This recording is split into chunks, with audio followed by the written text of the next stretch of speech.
We're with Grandmaster Irina Krush. She now has 2 wins and 2 draws at the 2016 U.S. Women's Championship. Yesterday was quite a struggle. Is it important to rebound so quickly like you did today? I think it's very important to win your games in convincing and in a quick fashion. You know, you have to conserve your energy for this tournament. I mean, it's a long tournament. There's still 7 more games, and every game that you can win without too much of a struggle, then that's the energy you get to keep for the future. Today your win was against Agata Bekovtsev. What is your general strategy playing against these 5 teenage girls here in the tournament? That's a great question, Mike. Should I reveal all my cards to you about my strategy?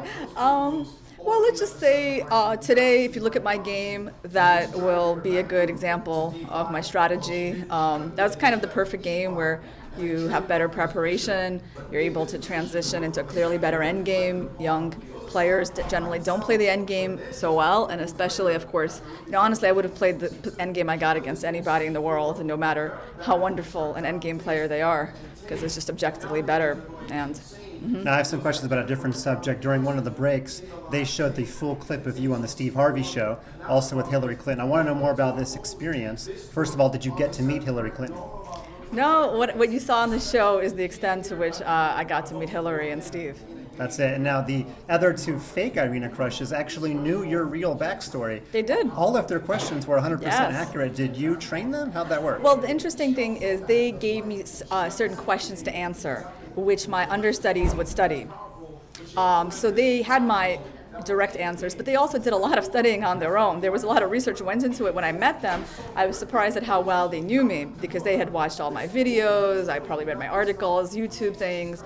So they had a lot of information about me. And they also looked like you. Was that a little bit creepy? I mean, I'm sure you could find someone who looks even more like me, but yeah, I think that their idea was to get someone in general of my height and build, hair color, and so on.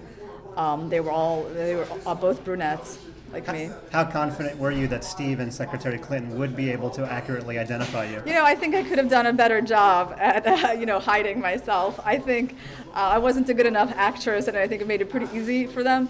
But my acting was bad, but Irina number 2, her acting was great, and I think she gave them something to think about. Right, and last question about that particular segment. You were saying how proud you were to be a role model for women in chess. Last year, after your win here, you said you were taking on more of an ambassadorial role in the chess community. Name some things that you're doing to help grow chess. Well, I think, first of all, I'm doing a lot more teaching. So just on an individual level with my students, I obviously invest a lot into my students now. So I teach 5 to 6 days a week, so it's quite a lot of time.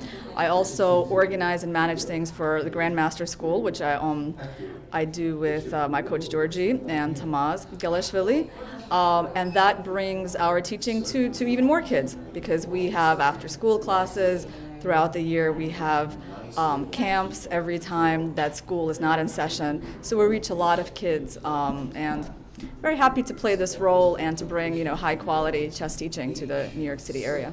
Fantastic. Grandmaster Irina Krush, 7-time U.S. Women's Champion, and good chance to pick up her 8th year. Good luck on going forward. Thank you, Mike.